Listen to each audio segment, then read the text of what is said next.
సీతమ్మ తల్లి హనుమకి ఈ విషయం చెప్తుంది. ఒక స్టోరీ వింటారా? చెప్పండి.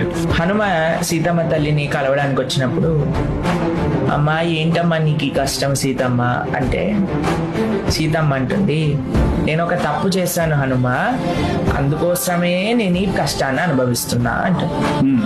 అంటే హనుమ అంటాడు, అమ్మా నువ్వు తప్పు చేయటం ఏంటమ్మా, నువ్వు సాక్షాత్తుగా మహాలక్ష్మివి కదా, నువ్వు తప్పు చేయటం ఏమిటి అని అంటే, సీతమ్మ అంటుంది, ఒకరోజు రాముల వారు నా పక్కన ఉన్నారు నాన్న, రాముడు పక్కనుండంగా నేను ఒక బంగారు జింక కనిపిస్తే ఆ జింక కావాలి అని రాముడిని అడిగా, అది నేను చేసిన తప్పు. భగవంతుడి దగ్గరికి వెళ్ళి స్వామి నీ సేవ కావాలి అని మనం కోరుకోవాలి, కానీ నాకు కారు కావాలి, నాకు ఫోన్ కావాలి, నాకు ఉద్యోగం కావాలి, నాకు పిల్లలు కావాలి, నాకు రోగాలు పోవాలి, నాకు ఆరోగ్యం కావాలి అని భౌతిక